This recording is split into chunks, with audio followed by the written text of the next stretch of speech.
माझं नाव मंगेश आहे.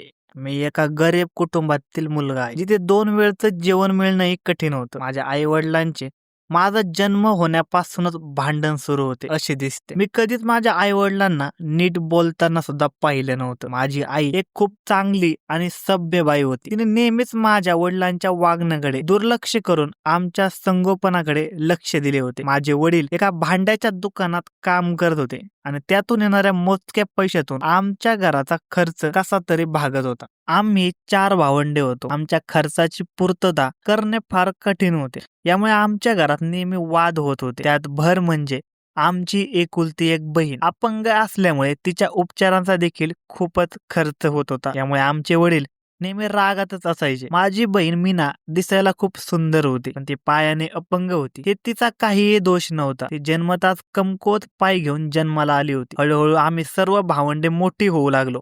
आम्ही आमच्या बहिणीवर खूप उपचार देखील केले, पण तरीही ती बरी होऊ शकली नाही. जर ती पायाने अपंग नसती तर आमच्या घरातच नाही तर आमच्या संपूर्ण खानदानातील सर्वात सुंदर मुलगी असती. मी माझे शिक्षण 12वी पर्यंत पूर्ण केले आणि पुढे एका कारखान्यात देखील लागलो. माझ्या आईचे मन होते मी माझे शिक्षण पूर्ण करावे, पण जेव्हा घरात पैसे येऊ लागले तेव्हा घरातील भांडणे जरा कमी झाली होती. माझे छोटे 2 भाऊ सुद्धा थोडेफार कामे करू लागले होते, त्यामुळे घरातील परिस्थिती आणखी चांगली झाली. माझ्या वडिलांनी आम्हाला टोमणे द्यायचे सोडून दिले, परंतु आईसोबत त्यांची वागणे आयुष्यभर बदलणार नाही असे मला तरी वाटत होते. एक दिवस माझी आई एक महत्वाच्या कामासाठी माहेरी गेली होती, त्यामुळे घरात माझी बहीण ही एकटी पडली होती. आम्ही जेव्हा कामासाठी बाहेर जायचो तेव्हा घराला बाहेरून कुलूप लावून जायचो. त्यामुळे जर एखादा पाहुणा आला तर माझी बहीण मीना तो पाहुणा देखील बघू शकत नव्हती. मला माझ्या बहिणीची खूप काळजी वाटायची, कारण आम्ही जेव्हा बाहेर असायचो तेव्हा ती घरात एकटीच असायची. ती पायाने अपंग असल्यामुळे जास्त वेळ तिला बेडवरच पडून असावे लागायचे. ती चालण्यासाठी कुबडी किंवा व्हीलचेअरचा वापर करायची. असेच दिवसांदिवस जात होते, पण काही दिवसांनी मला माझ्या बहिणीच्या वागण्यात बदल जाणवू लागला. मला असे वाटू लागले की तिने तिच्या चेहऱ्यावर हलकासा मेकअप केला आहे. सुरुवातीला मी या गोष्टीकडे फारसे लक्ष दिले नव्हते, परंतु आता हे सतत होऊ लागले होते. आम्ही जेव्हा कामावरून घरी यायचो तेव्हा माझी बहीण चेहऱ्यावर मेकअप करून नवीन कपडे घालून तयार होऊन बसलेली असायची. मला तिची ही गोष्ट नेहमीच खटकायची. आजकाल ती अशी का वागत होती हे मला सुद्धा कळत नव्हते. मला माझ्या बहिणीवर संशय येऊ लागला, म्हणून मी एके दिवशी कामावरून लवकर घरी आलो. मी आईला माझा संशय सांगितला. आईने मला म्हटले, तुला काळजी करण्याची काहीच गरज नाही. तू तुझ्या कामाकडे लक्ष दे. हे काय प्रकरण आहे मी याचा स्वतः शोध लावते. मला आईचे बोलणे ऐकून जरा समाधान वाटले होते. दुसऱ्या दिवशी एक मुलगी आमच्या घरी पेढे घेऊन आली. तिला आम्ही यापूर्वी कधीच पाहिले देखील नव्हते. माझ्या आईला सुद्धा माझ्यासारखेच आश्चर्य वाटले. त्या मुलीने सांगितले की गेल्या काही दिवसांपासून ती आमच्या शेजारी राहायला आली आहे. त्यांनी नवीन गाडी घेतली, त्यामुळे ती पेढे द्यायला आली होती. ती मुलगी खूप छान पद्धतीने आईशी बोलत होती. माझ्या बहिणीबद्दल आईने मला धीर दिल्यामुळे मला थोडी शांती मिळाली होती, पण माझ्या बहिणीचे असे वागणे अजून देखील चालूच होते. एके दिवशी मी घरी आलो तेव्हा मला जाणवले की माझी बहीण गच्चीवर गेली होती आणि कोणाशी तरी मोठ्याने बोलत होती. तिच्या बोलण्याचा आवाज मला स्पष्टपणे खाली हॉलमध्ये ऐकू येत होता. मी हळूहळू पायऱ्याने वर गेलो आणि गच्चीच्या दाराआड लपून बसलो. मी गपचूप पाहिले तर ही तीच मुलगी होती जी आमच्या घरी नवीन गाडी घेतल्याबद्दल पेढे घेऊन आली होती. तिने माझ्या बहिणीला हाताने खुणावले. माझ्या बहिणीने आजूबाजूला पाहिले आणि कुबडीच्या सहाय्याने ती भिंतीपर्यंत गेली. एवढ्यात ती मुलगी देखील भिंतीवरून उडी मारून माझ्या बहिणीपर्यंत आली होती. मग दोघी जणी भिंतीपाशी बसून काय बोलत होत्या हे मला देखील कळत नव्हते. त्या दोघींचा आवाज आता खूप हलका हलका येत होता. कदाचित त्या दोघी गच्चीच्या चांगल्या मैत्रिणी असल्याचा संशय माझ्या मनात आला.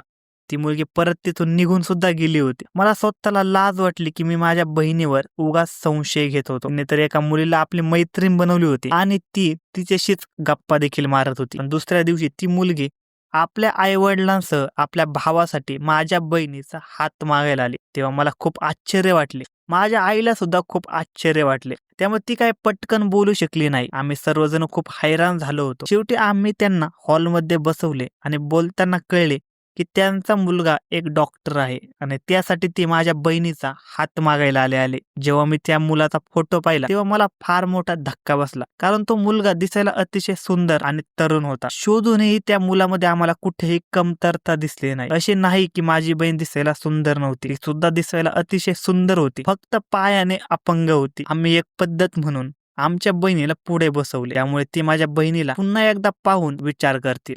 पण माझ्या बहिणीला पाहून त्या सर्वांनी हसून होकार दिला. मुलाचे वडील आम्हाला म्हणाले, तुमची बहीण एकदम ठीक होऊ शकते, तुम्ही तिचा उपचार एखाद्या चांगल्या डॉक्टरकडून करून घ्या. त्यांचे बोलणे ऐकून आमच्या बहिणीसाठी आमच्या मनात एक आशा निर्माण झाली. जर आमची बहीण खरंच बरी होणार असेल तर तिच्यावर उपचार करायला हवे. असे थोड्या वेळाने ते लोक निघून गेले. आता मी विचार करू लागलो की माझ्या बहिणीचा उपचार मी नक्की करणार. दुसऱ्या दिवशी लगेच मी तिला शहरात एका चांगल्या हॉस्पिटलमध्ये घेऊन गेलो. तिथे माझ्या बहिणीचा चेकअप करण्यात आला, पण त्या डॉक्टरांनी आम्हाला चांगली आशा दाखवली नाही. दर महिन्याला उपचाराचा खर्च 1 ते 1.5 लाख सांगितले. त्यामुळे मी निराश होऊन घरी परत आलो. मी घरी आल्यावर पाहिले तर जसे काही घरावर मोठे संकट आले होते. आईने रडून रडून आपली हालत खराब केली होती. आईची ती अवस्था पाहून मला धक्का बसला होता. जेव्हा मला कळले की जे लोक काल माझ्या बहिणीची प्रशंसा करत होते त्या लोकांनी घरी जाताना माझ्या बहिणीला त्यांच्या घरची सून बनवण्यासाठी नकार दिला होता, त्यामुळे माझी आई एवढी रडत होती.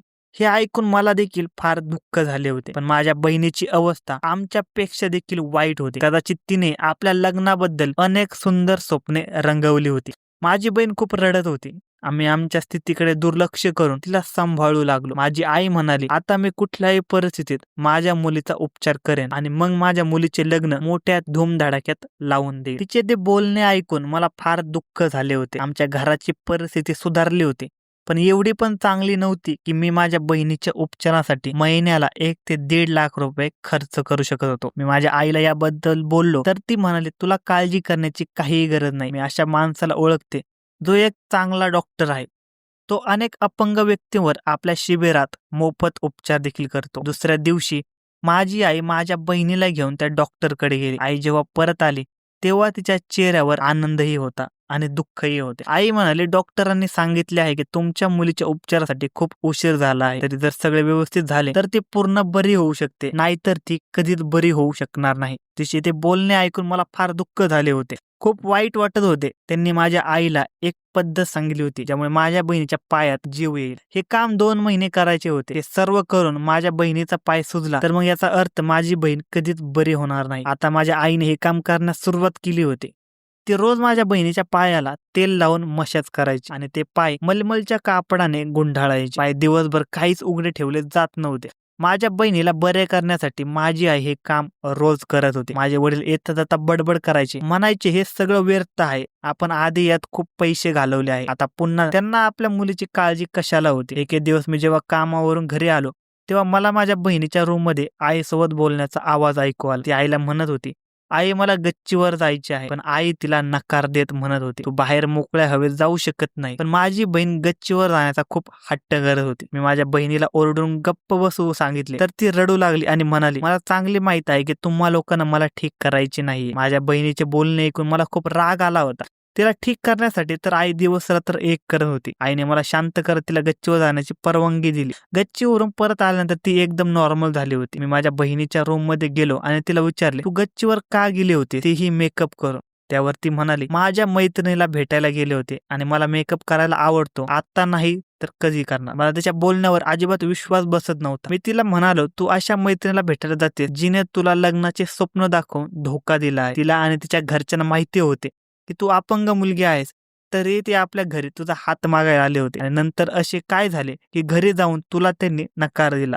त्यांनी असा खेळ का केला हे तुझ्या मैत्रिणीला चांगले माहिती असेल. त्यांना कोणी तुझ्या भावनांचा विचार सुद्धा केला नाही. मी तिला या सगळ्यांची समज देण्याचा खूप प्रयत्न केला, परंतु मी हा विचार करून शांत बसलो की माझी बहीण आनंदी आहे तर मग मला काळजीच काही नाही. पण मला कुठे माहिती होते की प्रकरण इथपर्यंत जाईल आणि ती तिच्या तब्येतीकडे अशी दुर्लक्ष करून स्वप्न पाहू शकेल. आज मी माझा राग व्यक्त केला होता, पण माझी बहीण मला म्हणाली, दादा तू एवढे बोलत आहेस कारण तुला सत्य काय आहे ते माहित नाही. ज्या दिवशी तुला सत्य कळेल तेव्हा तू मला साथ देशील. माझ्या बहिणीचे बोलणे ऐकून मला आश्चर्य वाटत होते. मी तिचा तो वेडेपणा समजून तिच्याकडे जास्त लक्ष दिले नाही. आई माझ्या लग्नाचा विचार करू लागली होती, म्हणून मी तिला त्या मुलीचे नाव सांगितले जिच्यावर माझे प्रेम होते. आईनेही मला परवानगी देऊन दुसऱ्या दिवशी माझे स्थळ त्या मुलीच्या घरी घेऊन गेले. परंतु मुलीच्या घरच्यांनी त्यांची मुलगी देण्यास नकार दिला. ते ऐकून मी खूप निराश झालो होतो आणि मी सगळे निर्णय माझ्या नशिबावर सोडले होते. कारण मला आवडत असलेल्या व्यक्तीशी पळून जाऊन लग्न करायचे नव्हते. तर त्या लोकांनी आपली मुलगी द्यायची नाही तर त्यांच्यावर जबरदस्ती तर करू शकत नव्हतो. परंतु दुसऱ्या दिवशी माझ्या आईवडिलांमध्ये झालेल्या भांडणामुळे मला आईवर संशय आला. नेहमीप्रमाणे आई रडत होती आणि माझे वडील तिच्यावर ओरडत होते. परंतु यावेळी माझ्या वडिलांच्या बोलण्याने मला आश्चर्याचा धक्का बसला. ते आईला बोलत होते, तू तुझ्या भूतकाळाचा बदला तुझ्या मुलांकडून घेत असशील तर मी तुला घटस्फोट देईन. आणि माझी आई रडत म्हणत होती, मला माझ्या मुलांचे भले व्हावे असेच वाटते. माझे वडील माझ्या आईला कशाबद्दल बोलत होते काहीही समजत नव्हते. माझ्या बहिणीच्या पायावर उपचार करून बरेच दिवस झाले होते, तरी देखील तिच्या तब्येतीमध्ये काही देखील फरक पडला नव्हता. आम्ही विचार केला की माझ्या बहिणीला नीट करून तिचे लग्न करून द्यावे, परंतु आमचे हे स्वप्न देखील स्वप्नच राहिले होते. पण माझ्या बहिणीला तर जसे या सर्व गोष्टींचा काहीच फरक पडत नव्हता. कदाचित ती स्वप्नातच जगायला शिकली होती, म्हणून आजकाल ती हलकासा मेकअप करून रोज गच्चीवर जायची. एक दिवस मला मार्केटमध्ये जाताना ती मुलगी भेटली जिला मी पसंत करत होतो, जिच्यावर माझे प्रेम होते. तिला पाहून मला तो दिवस आठवला जेव्हा आईने येऊन सांगितले होते की त्या लोकांनी त्यांची मुलगी देण्यास का नकार दिला होता. आई म्हणाली होती की ते लोक म्हणाले की तुमच्या मुलाचा काही व्यवसाय नाही आणि तो जास्त शिकलेलाही नाही, तो वेगळ्या घरात सुद्धा राहत नाही आणि इतर बहिणी भावांची लग्न देखील झालेली नाही. त्यांची मुलगी आपल्या घरात आली तर ती घरात काय काही काम करून मरून जाईल. हे ऐकून मला खूप राग आला होता आणि स्वतःला दोष देऊ लागलो की मी आईवर शंका घेण्याचा विचार कसा करू शकतो. परंतु दुसऱ्या दिवशी मला तो डॉक्टर मुलगा भेटला ज्याचे स्थळ घेऊन माझ्या बहिणीची मैत्रीण आली होती आणि दुसऱ्या दिवशी नकार देऊन गेली होती. मी पुढे होऊन त्याची कॉलर पकडली आणि त्याला विचारले जर त्यांना हेच करायचे होते तर त्यांनी माझ्या बहिणीला लग्नाचे स्वप्न का दाखवले. माझे बोलणे ऐकून उलट तो माझ्यावर रागावून म्हणाला, तुला जर हे प्रश्न विचारायचे असतील तर तू तुझ्या आईला जाऊन विचार. तुला माहित आहे का तुझी बहीण बरी होऊ शकते, परंतु तुझ्या आईला असे वाटते की तिने कधीच बरे होऊ नये. मला त्याच्या बोलण्याचा ऐकून खूप राग आला होता कारण तो माझ्या आईवर खोटे आरोप लावत होता.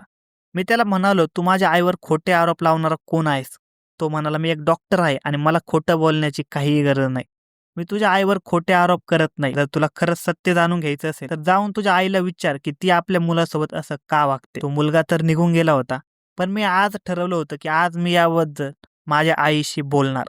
जेव्हा मी घरी गेलो तेव्हा माझी बहीण माझ्या आईसोबत होती. मला बघून आई माझ्याजवळ आली आणि म्हणाली, तू तुझ्या बहिणीला समजावून सांग, त्या मुलाच्या प्रेमाचा भूत तिच्या डोक्यावर चढलं आहे. आता आपण सगळे तिला चुकीचे वाटू लागलो आहोत.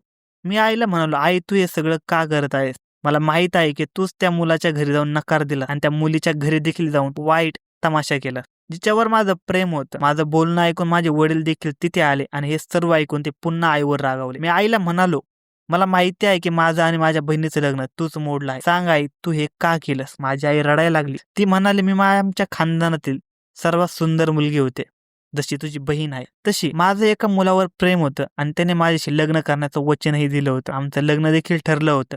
परंतु लग्नाच्या काही दिवस आधी त्याने दुसऱ्या मुलीशी लग्न केलं जी खूप श्रीमंत घरातली होती. त्याच दिवशी मला समजलं की या जगात प्रेम नावाची गोष्ट नाही. तुझ्या वडिलांशी लग्न झाल्यानंतर मी सगळं काही विसरून गेले होते, पण तुझे वडील मला माझ्या पहिल्या प्रेमाबद्दल टोमणे मारायचे. तेच टोमणे मला आजपर्यंत देखील मिळतात.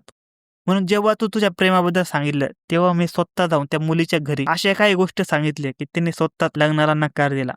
तुझी बहीण अपंग असून देखील तिला चालता येऊ लागल्यावर मला खूप आनंद झाला होता. पण जेव्हा मला माहिती झालं की तुझी बहीण त्या डॉक्टर मुलावर प्रेम करते आणि सजून जजून त्यालाच भेटायला जाते, तेव्हा मी स्वतः जाऊन त्यांना नकार द्यायला सांगितलं होतं. मला नको होतं की माझ्यासारखं तुम्हा दोघांना प्रेमाच्या नावाखाली धोका मिळावा आणि नंतर आयुष्यभर टोमणे ऐकावे लागेल. मी मुद्दाम तुझ्या बहिणीच्या उपचाराचं नाटक केलं. तिच्या पायाला रोज तेल लावत होते आणि मलमलचा कापड गुंडाळून ठेवत होते. हे एवढे उपचार करूनही तिचा पाय बरा होत नाही हे तिला तेव्हा जाणवेल, तेव्हा ती स्वतःहून त्या मुलाचा विचार करणं सोडून देईल असं मला वाटत होतं. पण तो मुलगा एक डॉक्टर निघाला आणि त्याने तिला सांगितले की तू ठीक होऊ शकते आणि आपलं लग्न होऊ शकतं. हे बोलता बोलता माझी आई रडायला लागली. माझ्या वडिलांना मी म्हणालो, आईने आपलं संपूर्ण आयुष्य आमच्यासाठी खर्च केलं आहे आणि तुम्ही एका छोट्या छोट्या गोष्टीसाठी टोमणे देता. प्रेम करणं हा गुन्हा असेल तर तुमच्या मुलांनीही तो गुन्हा केला आहे. जर तुमचं आमच्यावर प्रेम असेल तर आज नंतर तुम्ही आईला कधी टोमणे देणार नाही. आईला मी म्हणालो, आई तुला प्रेमात धोका मिळाला म्हणजे सगळ्यांना तसं मिळतं असं नाही, पण तू नकळत तुझ्या प्रेमाची शिक्षा आमच्या दोघांना दिली आहे. हे ऐकून माझी आई खूप रडायला लागली होती. तिने आमची माफी मागितली. त्यानंतर हळूहळू माझ्या वडिलांच्या वागण्यातही बदल होऊ लागला. माझ्या आईने माझ्या बहिणीचा हात त्या लोकांना दिला आणि तिच्या चुकांबद्दल त्यांची माफी मागितली. आता माझ्या बहिणीचे उपचार चालू झाले होते आणि ती चालायला देखील लागली होती. मी ज्या मुलीवर प्रेम करत होतो तिचं तर लग्न दुसरीकडे झालं होतं, पण माझ्या बहिणीचं आयुष्य वाचलं होतं आणि घरातील वातावरण देखील सुधारलं होतं. धन्यवाद मित्रांनो. तुम्हाला ही स्टोरी आवडली असेल तर व्हिडिओला लाईक करा आणि क्राईम कट्टा या चॅनलला सबस्क्राईब करा. धन्यवाद.